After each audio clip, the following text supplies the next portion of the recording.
हरे कृष्णा। आप सभी लोगों का स्वागत है। आज के सत्र में हम पढ़ रहे हैं श्री कृष्ण लीला बुक।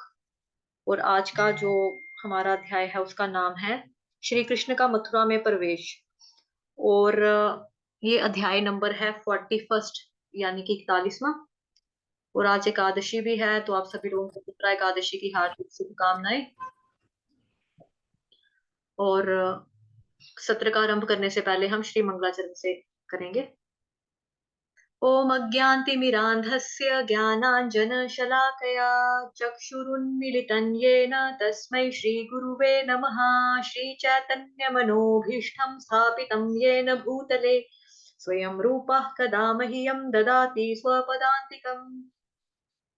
वन्देऽहं श्रीगुरुः श्रीयुतपदकमलं श्रीगुरुन् वैष्णवांश्च श्रीरूपं साग्रजातं सहगण रघुनाथान्वितं तं सजीवम् साद्वैतं सावधूतं परिजनसहितं कृष्ण चैतन्य देवं श्रीराधा कृष्ण पादान् सहगण ललिता श्रीविशाखान्वितांश्च। नमः ॐ विष्णुपादाय कृष्णप्रेष्ठाय भूतले श्रीमते भक्ति वेदांत स्वामिन् इति नामिने। नमस्ते सारस्वते देवे गौरवाणी प्रचारिणे निर्विशेष शून्यवादी पाश्चात्य देश तारिणे। नमो महावदन्याय कृष्ण प्रेम प्रदायते कृष्णाय कृष्ण चैतन्य नामने गोत्विषे नमः। हे कृष्ण करुणा सिंधो दीनबंधो जगतपते गोपेश गोपिका कांत श्री राधा कांत नमोस्तुते। तप्त कांचन गौरांगी श्री राधे वृंदावनेश्वरी वृषभानुसुते देवी प्रणमामि हरिप्रिये।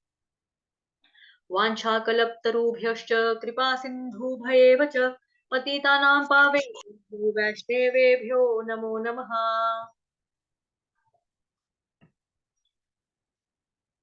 जय श्री कृष्ण चैतन्य प्रभु नित्यानंद श्री अद्वैत गदाधर श्रीवासादि गौर भक्त वृंद।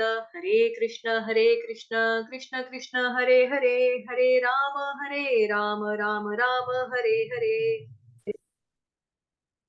हरे कृष्ण कृष्ण कृष्ण हरे हरे, हरे राम राम हरे हरे।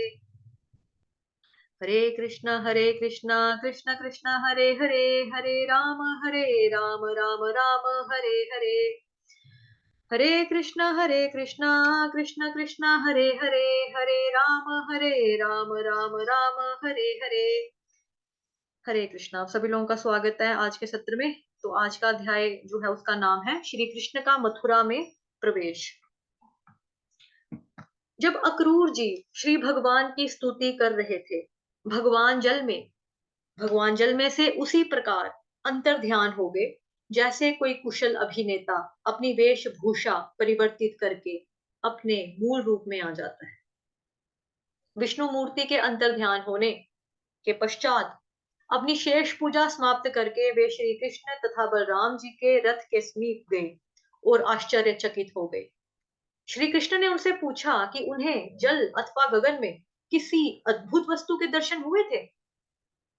अक्रूर जी ने कहा, प्रिय भगवान, चाहे आकाश में हो, धरती पर अथवा जल में, इस जगत में होने वाली सभी अद्भुत घटनाएं वस्तुतः आप ही के विश्व रूप में प्रकट हो रही हैं। अतएव जब मैंने आपके दर्शन कर लिए, तब कौन सी अद्भुत वस्तु मुझसे अनदेखी रह गई। यह कथन इस वैदिक निष्कर्ष की पुष्टि करता है कि जिसने श्री कृष्ण को जान लिया है, उसने सब कुछ जान लिया है, तथा जिसने श्री कृष्ण के दर्शन कर लिए, उसने चाहे कैसी भी अद्भुत वस्तु हो, सबके दर्शन कर लिए हैं। अक्रूर जी ने आगे कहा, मेरे आराध्य देव, आपके दिव्य स्वरूप से अधिक अद्भुत और कुछ भी नहीं हो सकता है। जब मैंने आपके दिव्य रूप के दर्शन कर लिए, तब देखने को और शेष रह ही क्या गया। यह कहने के पश्चात अक्रूर जी ने तत्काल रथ को चला दिया। सूर्यास्त तक वे मथुरा नगर की सीमा के निकट पहुंच गए। कोई भी अगर रीड करना चाहता है तो हैंड रेस कर सकता है। ठीक है। वृंदावन से मथुरा के मार्ग में सभी पथिक जिन्होंने श्री कृष्ण और बलराम के दर्शन किए, विवश होकर बारंबार उनको निहारने लगे। गीता माता जी आप पढ़ लो, मैंने आपको अनम्यूट कर दिया है। उसके बाद मानसी माता जी आपकी टर्न। अक्रूर जी ने, हरे कृष्ण माता जी। हरे कृष्ण माता जी। मथुरा के प्रवेश द्वार पर पहुंचकर श्री कृष्ण तथा बलराम जी रथ से उतर गए तथा विनती विनती भाव से अक्रूर जी से हाथ मिलाकर बोले, अब आप घर जा सकते हैं, क्योंकि हम अपने साथियों के साथ थोड़ी देर बाद मथुरा में प्रवेश करेंगे। अक्रूर जी ने उत्तर दिया, प्रिय भगवान, आपको छोड़कर मैं अकेला मथुरा नहीं जा सकता हूँ।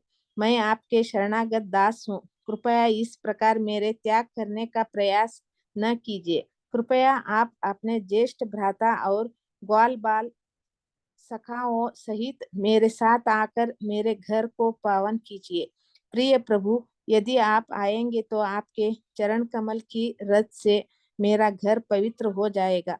आपके पद पद पन्नों से निकल ख्वज जल पसीना गंगा के नाम से प्रसिद्ध है, और वह अग्नि व अन्य देवताओं तथा समस्त पितरों सहित प्रत्येक वस्तुओं को पावन कर देता है।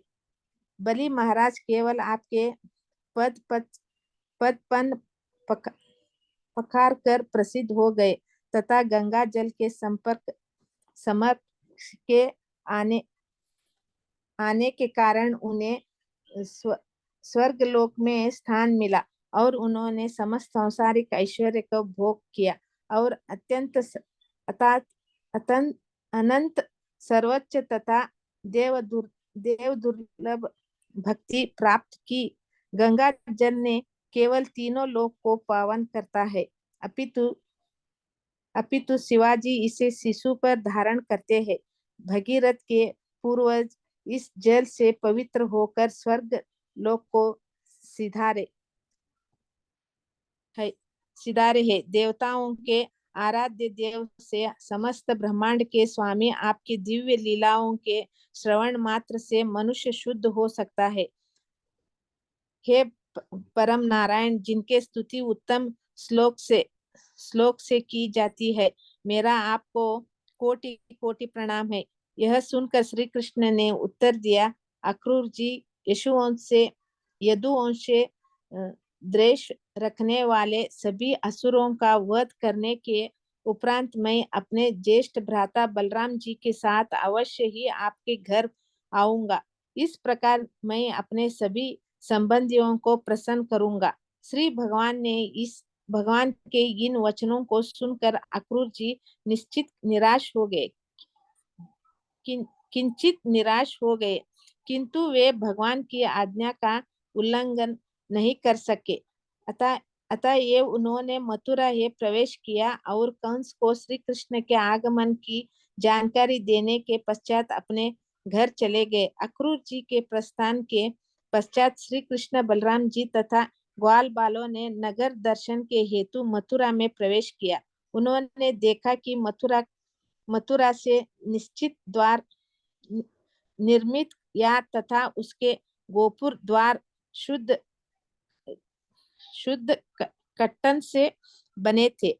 चारों ओर सुंदर उपवन थे। नगर के चारों तरफ नहरें फैले हुई थी, जिससे कोई शत्रु सरलता से नगर में प्रविष्ट न हो सके। उन्होंने देखा कि नगर के सभी चौराहे स्वर्ण से अलंकृत है और अन्य इकट्ठ करने के लिए तांबे और पीतल के गोदाम थे। वहां बहुत से धनी लोग के घर भी थे, जो एक जैसे दिखते थे और ऐसे प्रतीत होते थे मानो एक की शिल्पी ने उनकी निर्माण किया हो। घरों की सज्जा मूल्यवान रत्नों से की गई थी तथा प्रत्येक घर में फूलों तथा वृक्षों से युक्त प्रारण प्रारण थे। धरे की प्रांगण थे। मैं पढ़ूं आगे। घरों की वाटिकाएं मार्ग और वार मध्ये रेशमी वस्त्र तथा रत्न व मोतियों की कढ़ाई से अलंकृत थे। छज्जे की झरोकों के समक्ष कबूतर तथा मोर बोल रहे थे और विचरण कर रहे थे। नगर के भीतर सभी अन्य विक्रेताओं की दुकानें भांति भांति के पुष्पों, मालाओं, कोमल द्रव तथा खिलाते हुए गुलाबों जैसे फूलों से अलंकृत थी। घरों की मुख्य द्वार पर जल से पूर्ण कलश सुशोभित थे तथा चारों ओर दधी चंदन का लेप तथा फूलों से मिश्रित तथा जल छिड़का हुआ था। जलने हुए दीपक से सुशोभित अनेक आकार प्रकार के पुष्प द्वारा की शोभा बढ़ रहे थे। घरों के सभी द्वारों पर आम के नूतन पल्लवों तथा रेशमी ध्वजाओं को अलंकरण था। जब श्री कृष्ण हरे कृष्णा। थैंक यू सो जब मच माता जी। यहाँ से मानसी माता जी आप पढ़ लो। हरि बोल हरे कृष्णा माता कृष्ण। जी, हरि बोल। जब श्री कृष्ण बलराम जी और ग्वाल बालों की मथुरा नगरी में उपस्थिति का समाचार फैला तो सभी नागरिक वहां एकत्र हो गए। मथुरा की नारियां एवं कन्याएं उन्हें उनके दर्शनार्थ तत्काल घरों की छतों पर चढ़ गईं। वे अत्यंत आधीरता से श्री कृष्ण और बलराम जी के आगमन की प्रतीक्षा कर रही थी। दोनों के दर्शन की अथाह उत्साहता के कारण उन्होंने उचित श्रृंगार भी नहीं किया। कुछ ने उल्टे सीधे वस्त्र धारण कर लिए। कुछ नारियों ने केवल एक आंख में अंजन लगाया तो कुछ ने एक पग में पायल बांधी या एक ही कर्णफूल पहना। इस प्रकार उचित श्रृंगार के बिना ही वे अत्यंत उतावली से श्री कृष्ण के दर्शनार्थ छतों पर आ गई।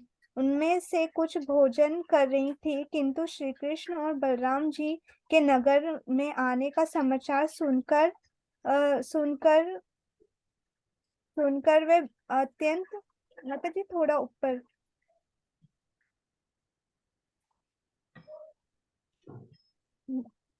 माता जी थोड़ा सा ऊपर लीजिए ना, लाइन छूट गया। वेट करो माता जी, शायद ये डिस्कनेक्ट हो गया। माता जी एक लाइन छूट गया है मैं कह रही बीच हूँ में। वेट करो। आप सुन पा रहे हो माता जी मुझे? हाँ हाँ हाँ माता हाँ जी तो मैं सुन बोल पा रही हूँ वेट करो। अपने आप वो कुछ क्लोज हो गया है, थोड़ा सा वेट करो। हाँ अब दिख रहा है? स्क्रीन नजर आ रही है आपको? हाँ हाँ माता जी, पर एक लाइन छूट गया है माता जी। वे अत्यंत के यहाँ से हाँ हाँ पढ़ते हैं आपने? हाँ। हाँ पग में पायल बांधी या हाँ कर्णफूल पहना।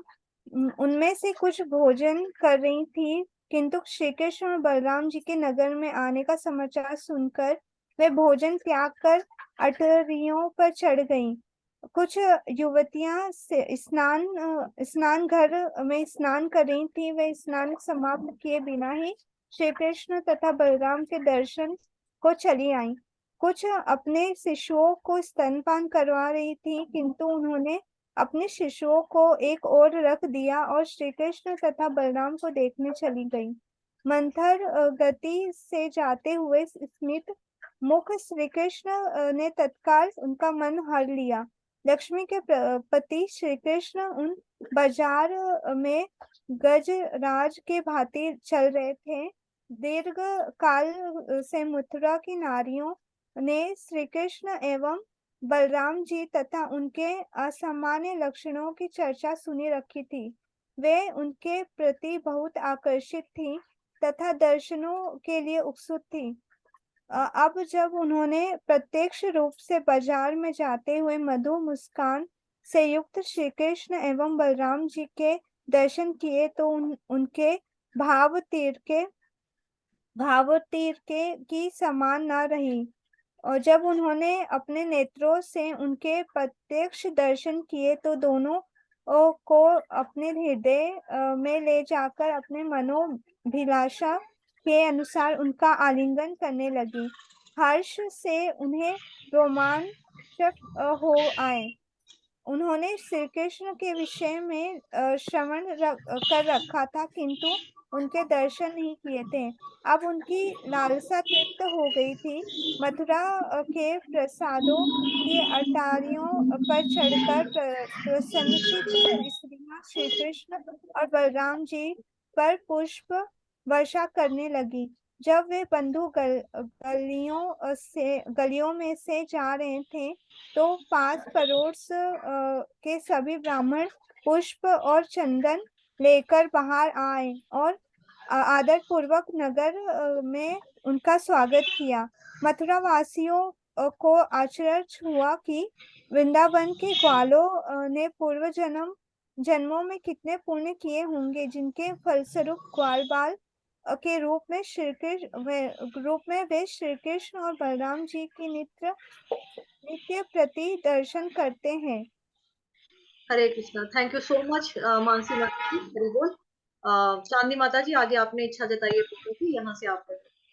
हाँ हाँ हाँ, हरे कृष्णा माता जी, हरे हरे कृष्णा कृष्णा। माता जी, दंडवत प्रणाम। हरे इस हाँ, इस प्रकार जाते हुए श्री कृष्ण और बलराम ने एक धोबी को देखा जो वस्त्र रंगने का कार्य भी करता था। श्री कृष्ण ने उससे कुछ उत्तम वस्त्र मांगे। उन्होंने धोबी को वचन दिया कि यदि वह सर्वश्रेष्ठ रंगीन वस्त्र उन्हें देगा तो वह अत्यंत सुखी हो जाए और उसे समस्त सुख सौभाग्य की प्राप्ति होगी। श्री कृष्ण कोई भिक्षुक न थे, न ही उन्हें वस्त्रों की आवश्यकता थी, किंतु किंतु इस याचना द्वारा उन्होंने दर्शाया कि श्री कृष्ण को प्रिय लगने वाली वस्तु उन्हें देने के लिए सबको तत्पर रहना चाहिए। कृष्ण भावनामृत का यही प्रयोजन है। दुर्भाग्य से यह धोबी कंस का एक सेवक था, अतः वह भगवान श्री कृष्ण की के महत्व को नहीं समझ सका। कुसंग का यही प्रभाव होता है। समस्त सौभाग्यों के दान का वचन देने वाले श्री भगवान को वह तत्काल वस्त्र दे सकता था। कंस का सेवक होने के कारण वह पापी असुर उनके प्रस्ताव को स्वीकार न कर सका। वस्त्र होने के स्थान पर उसने अत्यंत क्रोधित होकर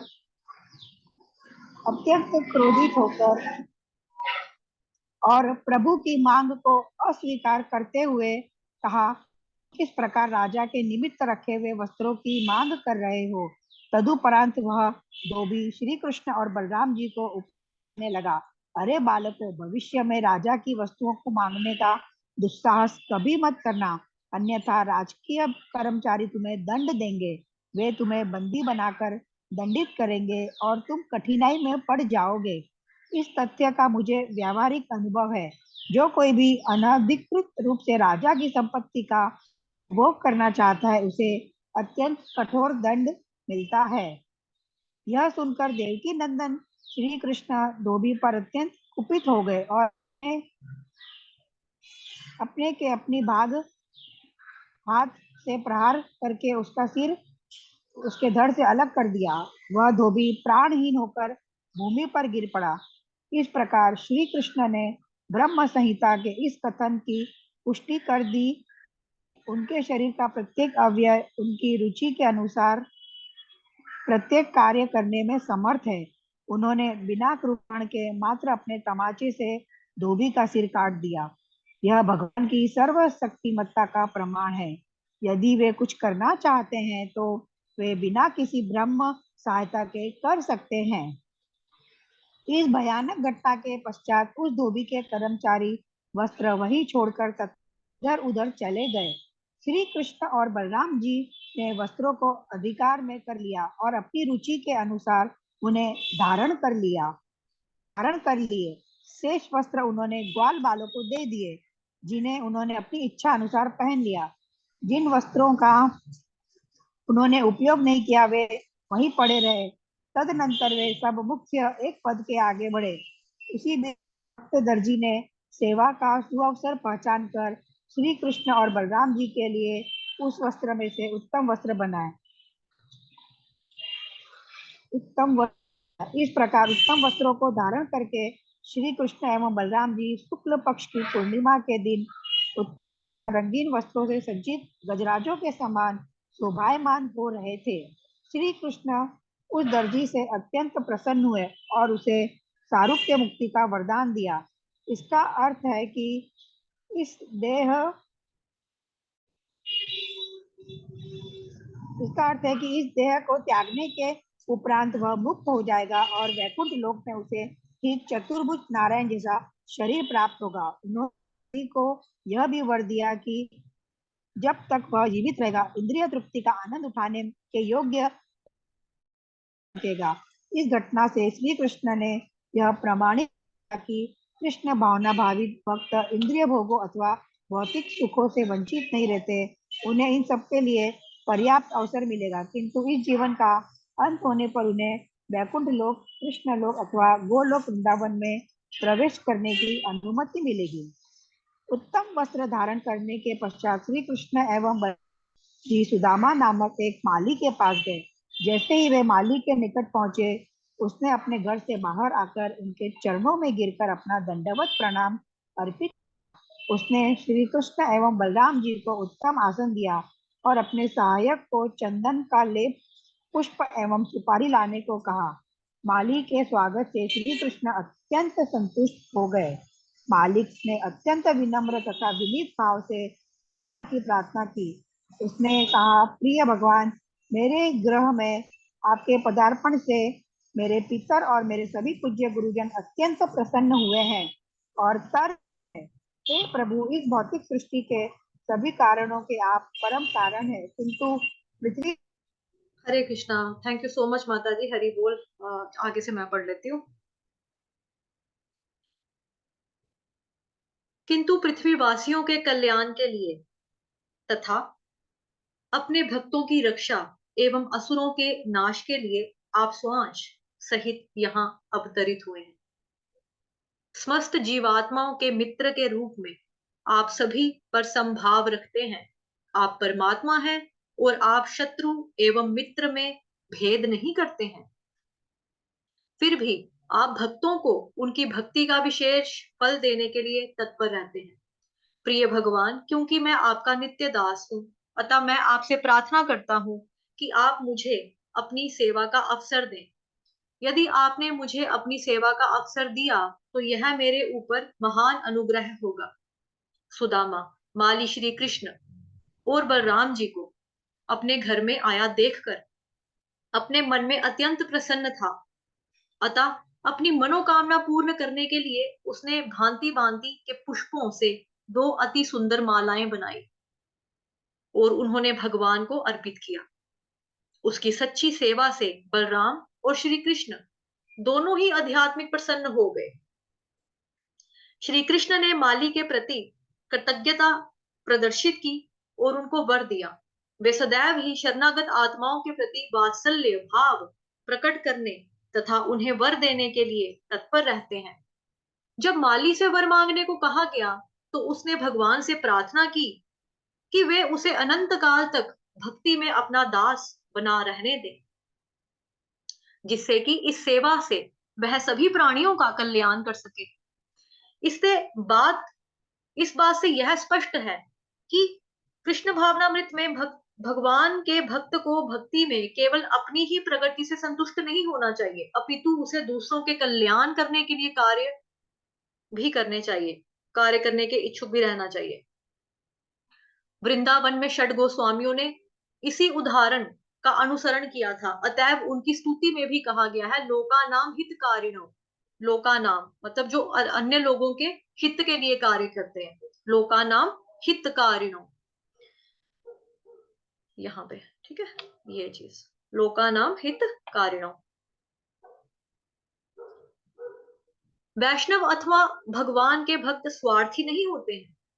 श्री भगवान से वरदान के रूप में वे जो भी लाभ प्राप्त करते हैं वे उसे सभी प्राणियों में वितरित कर देना चाहते हैं। मानवता के कर्म में यह सबसे महान कार्य है।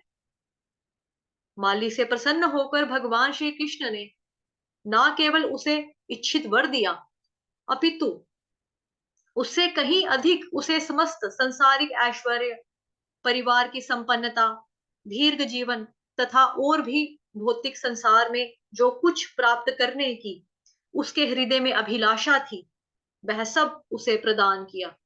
इस प्रकार लीला पुरुषोत्तम भगवान श्री कृष्ण के अंतर्गत श्री कृष्ण का मथुरा में प्रवेश नामक 41वें अध्याय का भक्ति वेदांत पूर्ण हुआ। हरे कृष्णा कृष्ण कृष्ण हरे हरे, हरे राम हरे राम, हरे कृष्णा हरे राम, राम राम हरे राम, हरे कृष्णा हरे कृष्णा, हरे राम राम राम हरे हरे कृष्ण कृष्ण कृष्ण हरे हरे हरे राम राम राम हरे कृष्ण हरे कृष्णा हरे कृष्ण हरे कृष्ण हरे राम राम राम